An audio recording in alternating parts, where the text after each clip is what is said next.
Hello. So I want to discuss the subject of emotions in relation to crime. Human emotions. Perhaps the two strongest emotions that are related directly to the subject is anger and fear.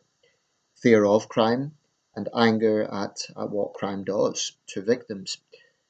I've experienced both quite prominently. When I was 16, I was forced to leave my home because of gangs. So this is a subject that is very personal for me.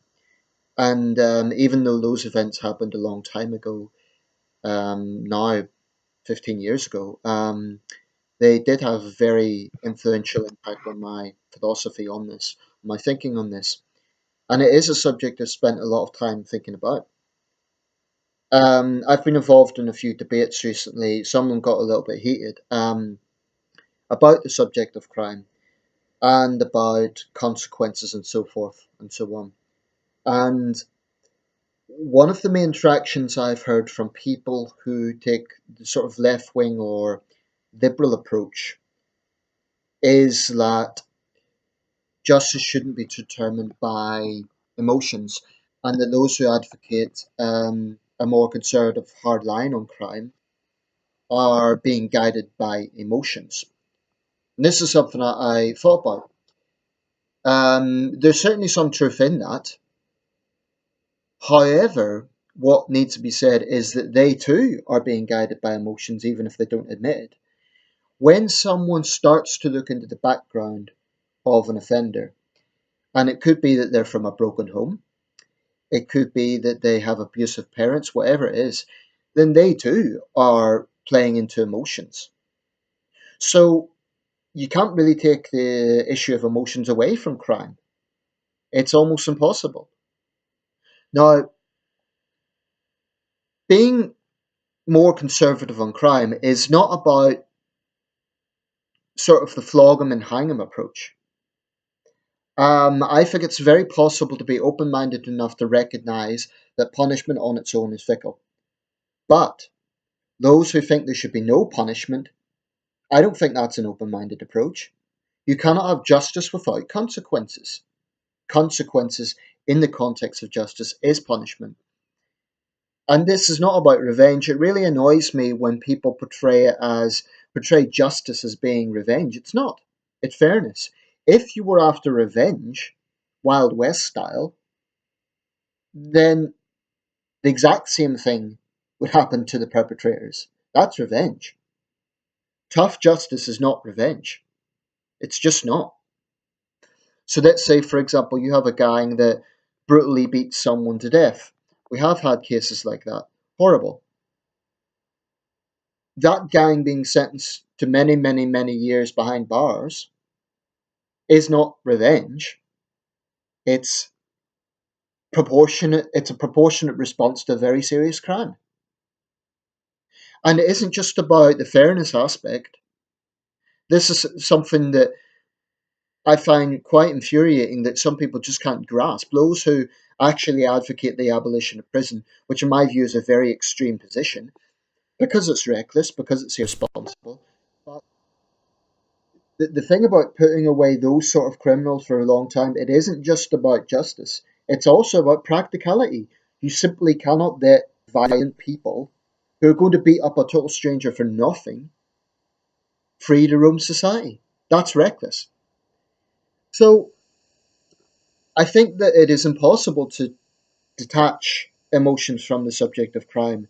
Many people have been victims of crime, and for those of us who have had to put up with it on a daily basis, living amongst this in this situation where you're literally fearing leaving your own house because you're thinking, am I going to be assaulted? Am I going to be attacked? That sort of environment builds a psychology that you can only understand if you've been through it. And my issue with the liberal approach is, so sometimes I resent the idea that they're sympathetic to criminals, but they don't really give much scope for an alternative viewpoint. Insofar as if you're constantly arguing about what should be done to help the criminal, about rehabilitation and so on, then you can't really complain that people will form a perception of you as being soft on crime. If you fail to recognize the punishment aspect, You are by definition soft on crime because you cannot grasp that that is part of justice. Of course, rehabilitation is important. So is education. It would be fickle to just have punishment without having some sort of outcome. But I insist that punishment has to be part of justice. It's simply perverse, this idea that you give criminals a tap on the wrist. And it's something that in the UK really, really works people up. I think on the subject of crime, we're quite a conservative society compared to, for example, the Nordic states. In the Nordic states, a large proportion of the public tend to be quite sympathetic to the liberal approach. Now, it's something I've looked at. I'm aware that the Nordic countries have low crime rates, and that's a good thing, of course. But I still cannot endorse a situation where you're basically saying it's like treating people who have committed serious crimes like they're a victim, like they've done nothing wrong, and like it's all society's fault. That is an attitude I just cannot tolerate because ultimately those sort of criminals are bullies. That's what they are, and even the Dalai Lama has said the only language that a bully understands is a fist. This is not revenge. This is common sense. Someone who relies on putting fear through the victims, the only way they're going to change is to know what that is like. Now, people say in the debate I was having with someone, oh, maybe their parents beat them up at home, so there is that fear factor. But they're then taking it out on someone else. My approach to that would be, okay, in that case, there needs to be intervention on, domestic abuse. But that shouldn't take away the factor of that offender then taking it out on other totally innocent people. There are no excuses for crime. Those who kind of want to bring up the sob stories about the criminal's background, they're failing to recognize that there are people who have had very, very challenging backgrounds and who have actually went on to make something of their life. They haven't taken it out on society. I really take issue with this idea that if someone has a tough background, oh well, then that's an explanation for what they do, so we should feel sorry for them. No. Yes, it's a factor, and yes, it should be looked at. Yes, there should be intervention at an early stage. That's why I believe in absolutely very severe consequences for violent parents who abuse their children, because that does brutalize children and makes them end up being sociopaths and so on. But people who cannot grasp that there is consequences for crime, I've no patience with that mentality. It's a mentality I don't really understand, to be quite honest. My only conclusion is they've never been through it.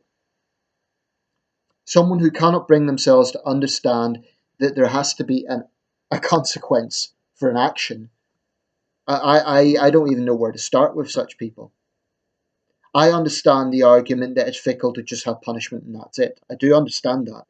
But punishment is not in itself not fickle. It does serve a purpose actually. It serves a purpose of basic fairness. And if you can't comprehend that, then I don't even know where to start. I mean, you don't say to, let's say you have two siblings who are fighting, let's say one of them hits the other. Most parents are not going to say, they're not going to just turn a blind eye if one of them turns around crying. No, they would intervene and say, that's wrong, you're naughty, don't do that. And obviously, that's on a much lower scale than what I'm talking about. So I make no apology for emotions being brought into crime. It's inevitable. You'd have to be a robot not to feel emotional at some of the cases that I mean, yesterday I read about a young lad in Birmingham. Bullies actually poured acid, actually, it was bleach, but that is a form of acid, into his eyes. Now, luckily, he was wearing glasses, so there's no serious damage, but understandably, the kid's been traumatized. These nasty little thugs, I hope they're caught and severely punished. But the Liberal Do Good Brigade would be like, oh, we need to understand them. We need to give them a hug. And they're probably traumatized themselves. You see, that sort of attitude, and to be quite honest, it's one of the main reasons I turned away from liberal politics. I used to call myself a liberal. Indeed, I was a member of the Liberal Democrat Party, but I felt I could not retain this, let's face it, more conservative view on crime call myself a liberal at the same time. Although it was John Stuart Mill who said that the greatest liberty is the liberty for many to live free from fear. Now, when criminals put people through fear, if you advocate the abolition of prison, in fact, in that sense, it's an illiberal position because it goes against John Stuart Mill's doctrine of creating the scenario where the most people live free from fear. So yeah, I have got very strong views on this, and I've got very very little patience with the liberal approach. That doesn't mean I advocate a neoconservative approach. I have issues with the death penalty. I don't advocate the death penalty. I do see problems with that. But I would be somewhere along, if there is a pendulum of this in terms of opinion, let's say this is neoliberal and let's all feel sorry for criminals and give them a hug and everything will be fine.